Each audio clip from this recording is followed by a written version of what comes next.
From May 18th, 2020 all the way to January 18th, 2024, the Yuri space was met with a work unlike anything that they had ever seen before. A Yuri manga with a unique premise.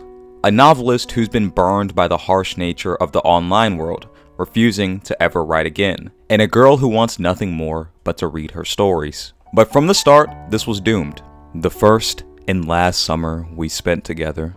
Today, we're going to be exploring the impact of This Summer You Were There. A Yuri manga that not only became an instant hit, but a classic within the Yuri space. Let's begin. From the very beginning, there was an underlying tension regarding this story. It was always bound to be a tragedy. The title and even the narration from our characters were all a testament to that. Every week, the audience would be on the edge of their seats, waiting to see what would happen, where this absurd relationship, where love hadn't even been present yet, would end up. But viewers severely underestimated this story. The journey wouldn't be an easy one. It wasn't just about feigning love, hoping that in the process, enough material for a story to be conceived would happen. It was about facing the past. Facing things that no matter how much you want them to vanish, won't. Memories of childhood bullying turning into a scar etched on the very DNA that constructs these characters. Secrets hidden in the dark that were always known. This story was so much more than just a summer where a novelist was approached. This became an experience, one that would deeply resonate with everyone. Chapter after chapter, the audience would be invested, seeing what this summer had to offer, how it would reshape these characters, how these wounds that have started to fester will be dealt with. And for the Yuri fans reading, it was no understatement to say that this, for a while, was your everything. And as the problems plaguing these characters were addressed, throughout that hazy summer, more would spring up. And it wouldn't take long to realize why the title of this story was stated in past tense. From that very chapter, everyone knew where this story was going. It was only a matter of time. The wait until the next chapters turned into a lingering pain as fans theorized what was going on, what was happening, where the story was heading. And though everyone knew that this story would be a tragedy, when it occurred, everyone wished it hadn't. It came in the form of a gut punch. With the last few chapters, Yuama made you forget. This was a deliberate move made to lower the defenses of the audience. No matter how much people wished for miracles, the story denied them. In just the span of 3 chapters, everything changed, and suddenly things were different. A novel had to be written. A novel about their fake love that gradually turned into something real. That was the deal. But this would be endlessly difficult. With every iteration scrapped, time grew thinner and thinner. If the story took too long, this would turn into yet another source of pain that this time would never be healed. Every chapter turned into a waiting game. And at one point, and really, people thought that maybe Yuama would choose to make this story go on a little longer. Make this a story that transcended a summer romance, turned something real. But no matter what the comments wanted, no matter how much people complained on Twitter, Yuama did something very interesting that you don't see often. Yuama constantly reminded the audience that miracles don't exist.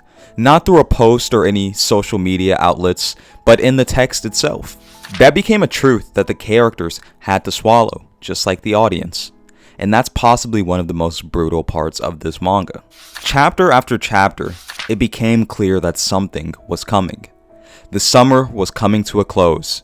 Chapters were becoming more intense while hope continued decaying. And on August 1st, 2024, at the end of chapter 31, right after the novel is finished, sent, and read, the following morning, the summer came to a close, crushing every fan alike and sending waves all across the Yuri community.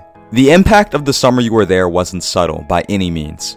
This was something that thousands of Yuri fans alike tuned into every single update to see where the story was going. The end was catastrophic. Everyone at one point felt the ramifications of this story. For a while, if you engaged with Yuri media to any capacity, this would be all over your timeline, maybe on your YouTube if you watched me at the time. This was everywhere. So many people were crushed, upset, and disappointed. But in another vein, this story had become an instant classic. Even here on December 14th, 2025, people still revisit The Summer You Were There constantly. If you search The Summer You Were There on Reddit, you see consistent conversations about this story, some from a year ago, some from the last few months, showing that the iron is still hot. You'd think that this story was still actively publishing by the way people are still engaging with it. This work brought so many people together, and me personally, I've never seen this many Yuri fans all in one place stressing over what would happen next week, clinging to hope that just wouldn't happen. A lot of people refer to The Summer You Were There as a go-to Yuri that everyone should read.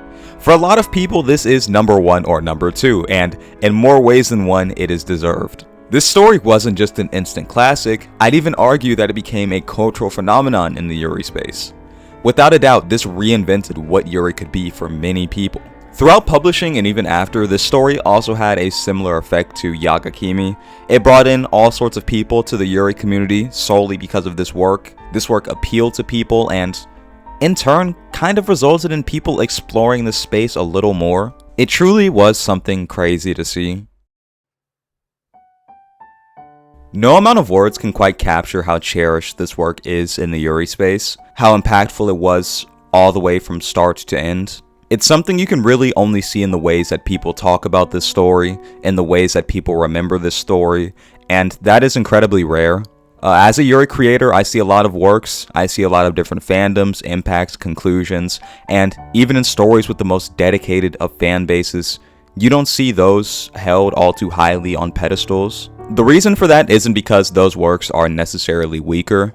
I think it falls down to the type of story that The Summer You Were There is. This is a work that took a different route in the Yuri space, contradicting what was popular at the time, what was working, what people wanted to see. These days you see tragic Yuri left and right, but back then, this work was considered different. That alone put a lot of people in, and the execution reinforced everyone's expectations. In a lot of ways, you could say that this story constantly provided. In terms of execution and production, there weren't any noticeable ups or downs. It almost perfectly struck every chord that resonated with people. And I mean, for proof of that, look at how people look back at this work. It was a rare blend of everything that the space had been lacking. Chapter by chapter, it became an experience, not just another Yuri. It was a work that people could lose themselves in. With all that combined in an ending that shook everyone, that's how the most depressing Yuri manga became an instant hit. But what's important here aren't my words. It's how you guys collectively remember the story. So how do you guys remember The Summer You Were There? Comment all your thoughts down below. I'm sure people will be interested in seeing them. If you guys enjoyed this video, please consider subscribing. That would truly mean the world. If you like this content, please be sure to actually leave a like so I can tell if you guys want more videos like this or not. If you frequent my content, please consider becoming a member. I also have a Ko-fi link if you guys want to further support me. I've been your host, Whadasha, and I'll see all you guys next time.